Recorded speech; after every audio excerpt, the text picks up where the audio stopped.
Every time you connect to the Wi-Fi on your phone, your laptop, or your smart TV, you're using a technology that began not with Silicon Valley, not in a military lab, but with a Hollywood actress and a piano. And the craziest part? For decades, the world had absolutely no idea what it could do. This is the strange, tangled story of how Wi-Fi was invented. Through war, forgotten patents, science fiction-level ideas, a rediscovery, and a handful of unlikely breakthroughs across 4 different continents that changed the internet forever. Let's rewind, because the real story isn't what you think. Our story starts in the 1930s. Hedy Lamarr, a Hollywood superstar, named as the most beautiful woman in the world. But behind the glamour was a mind obsessed with engineering. She grew up in Vienna, sneaking into her father's workshop, taking apart machines, understanding how things worked. But the world only saw her face, not her brain. Then World War II arrived, and Hedy ended up in a nightmare marriage with an arms manufacturer who dealt weapons with the Nazis. During dinners with generals and scientists, she heard everything: missile technology, radio signals, torpedo failures. She wasn't supposed to be listening, but she was. And she noticed a pattern. Torpedoes kept missing targets because their radio signals were jammed. And that single problem lit a spark in her brain. Hedy disguised herself, escaped her husband in the late 1930s, fled to America, rebuilt her life, and returned to something she never forgot: how to send a signal that can't be jammed. She teamed up with composer George Antheil.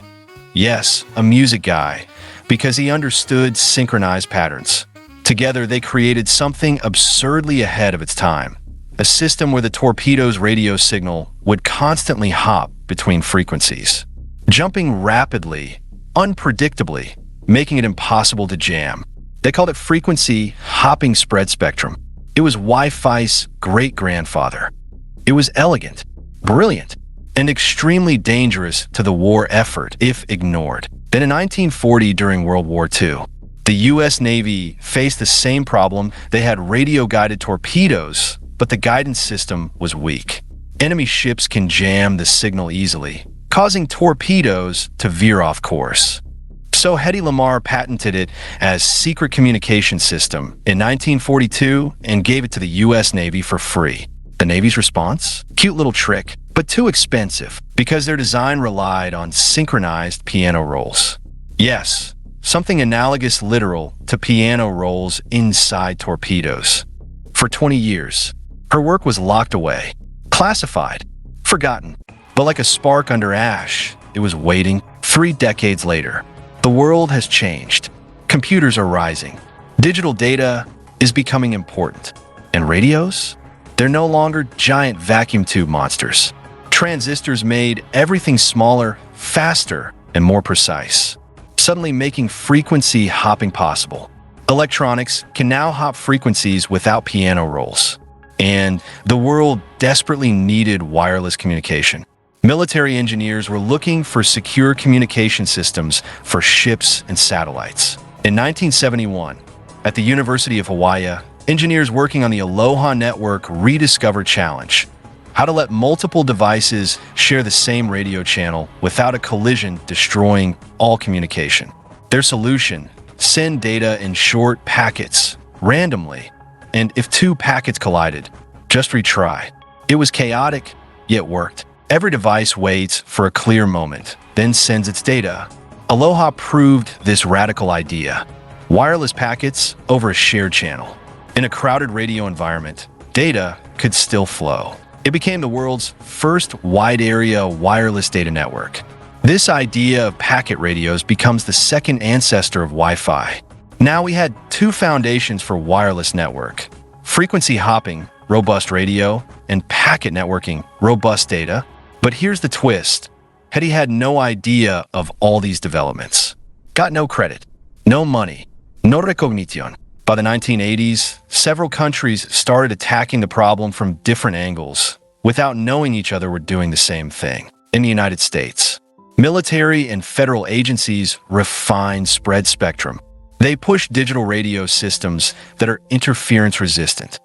In Netherlands, engineers at NCR create WaveLAN, the first practical wireless LAN hardware. It was reliable, short-range, and perfect for offices. It became the direct technical ancestor of modern Wi-Fi chips. In Australia, CSIRO researchers faced a problem no one else had solved yet. Multipath interference, that was signals bouncing around indoors, walls, ceilings, metal objects. So they created a mathematical technique to clean up the mess. This later became one of the most valuable Wi-Fi patents in the world. 3 countries, 3 different problems, 3 crucial pieces. Each solve a problem the others couldn't. Without any one of them, our present Wi-Fi wouldn't exist. Yet all this engineering wasn't enough. Technology needs space, legal space. You need government licenses, and those are expensive. Then, in 1985, the Federal Communications Commission, FCC, opened certain radio bands, called ISM bands, for unlicensed use. It meant you didn't need permission to build wireless gadgets. You didn't need to be the military. You didn't need millions. Anyone in the universities, companies, random engineers could experiment. This single decision unleashed a wave of innovation that reshaped the world. In the early 1990s, the IEEE 802.11 committee was formed.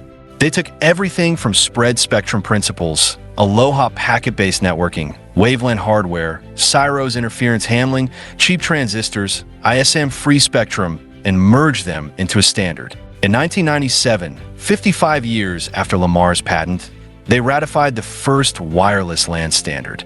For the first time, multiple devices from different manufacturers could talk over the same radio rules. It was 802.11 with a speed of 2 megabits per second. 2 years later, in 1999, a big leap took the technology even further with 802.11b with a speed of 11 megabits per second. But 802.11 sounded like a printer error. In 1999, a marketing group rebranded it for the people. They called it simply Wi-Fi. That small name change carried the technology from laboratories into living rooms, coffee shops, airports across the world. This led to advent of home routers, then laptops with Wi-Fi cards, then public hotspots, then smartphones. With every iteration of Wi-Fi, its speed skyrocketed. Every generation improved speed, stability, interference resistance, device capacity. What started as wartime secrecy turned into the backbone of the modern internet. And only in the 2000s did Hedy Lamarr finally receive recognition. Decades after the world had already built billions of devices using her idea, from piano rolls and torpedoes to streaming 4K video on your couch. A ridiculous, unpredictable evolution. So the next time your Wi-Fi drops, or your video buffers at 70%, or your router refuses to behave, the entire technology is built on a forgotten wartime invention, rediscovered decades later, powered by global collaboration, and held together by some of the most ingenious ideas in engineering history. Wi-Fi wasn't created by one country, one lab, or one genius. It's the story of 4 continents, 5 decades, and one idea that simply refused to die. And here's the crazy part. That same don't collide trick inside Wi-Fi, it also powers Bluetooth, GPS, 4G, 5G, basically every wireless thing you own. One idea, dozens of technologies, a whole connected world. Stay tuned for better stories and inventions that shaped our world. Thanks for watching.